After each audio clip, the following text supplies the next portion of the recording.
Basebo ne banyabo nga sinawa bubaka obuvudde mu bakulembeze ba Uganda Joint Christian Council, the three churches, allow me to communicate to you this very, very important news. Njagala okubatuusaako amawulire ag'essanyu oba oli awo bamwagamanya dda. This news comes from the Patriarchate of Alexandria and all Africa. That is the Uganda Orthodox Church, whose metropolitan is Archbishop Hieronymus Muzeyi. Bino byonna mbyogera nga ntumiddwa Metropolitan Archbishop Hieronymus Muzeyi. Omwezi oguwedde temunnabiwulira ate mukubye mu ngalo.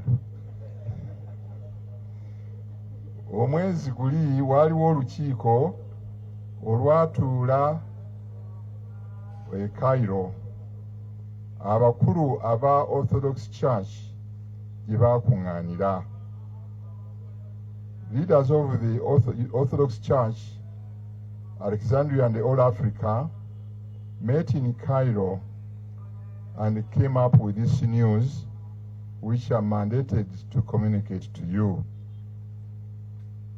We convey to you the good news of the election of Archimandrite Constantine Mbona Binji to the ordained office of a bishop for the Diocese of Juba and South Sudan.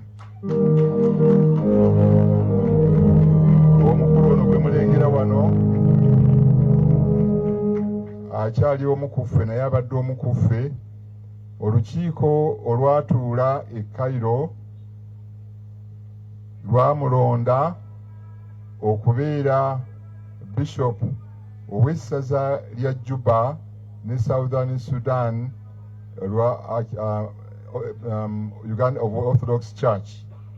Yoyo abadde Secretary General owa Uganda Joint Christian Council, Constantine Mbona Binji, kati Bishop elect.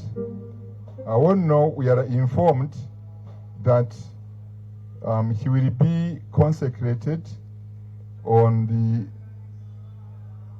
7th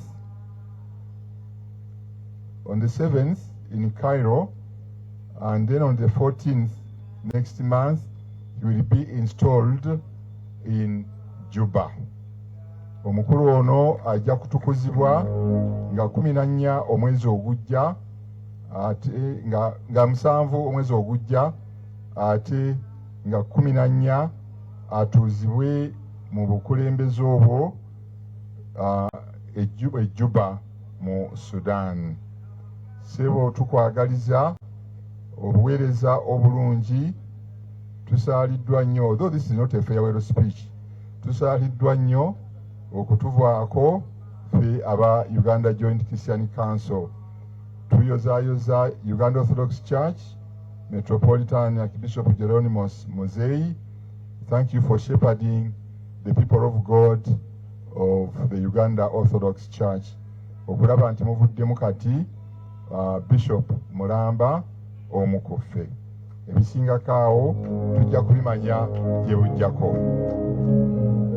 That is the good news. Now I want to introduce our Easter message for this year, coming from Uganda Joint Christian Council. It is one document, and we are 3 leaders. I will give you the first part as introduction, then a second part will be read by Archbishop Stephen Kazimba, and the third part and the conclusion will be read by Archbishop Hieronymus Muzeyi. Ngamba bwe ntyo, sikwe kugamba nti akatundu ako oli kawadde oba kasomye nti ye abigambye yekka, abyaffe ffenna nga UGCC. Nakirabako omwaka guli baga nti gundi yakalaatidde ku nsonga eno era yagiruddeko nnyo.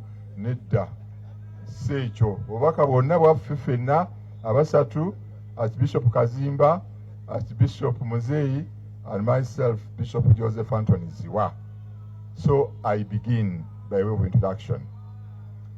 Dear brothers and sisters in the Lord and all people of goodwill, on behalf of the Uganda Joint Christian Council, UJCC family, we greet you all, and I take this opportunity to wish you a joyful period of celebrating the Paschal mysteries of the suffering, death, and resurrection of our Lord Jesus Christ. Happy Easter to you all.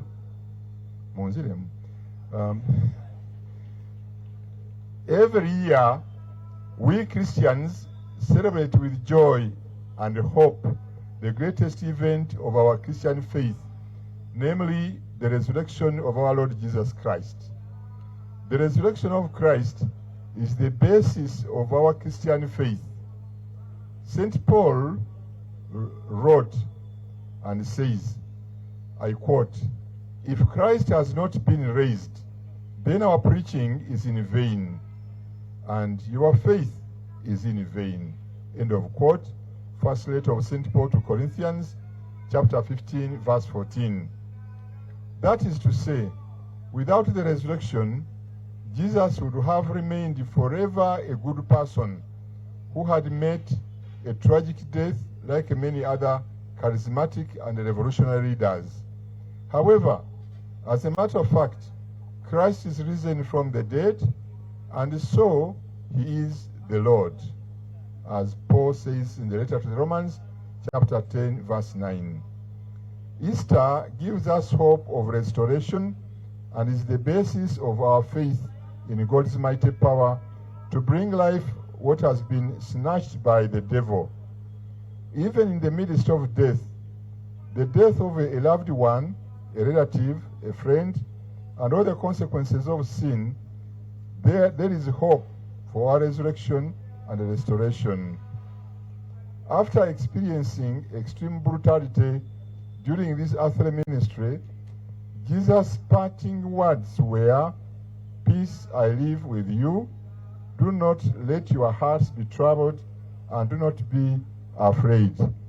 We find that in John, Gospel according to John, chapter 14, verse 27.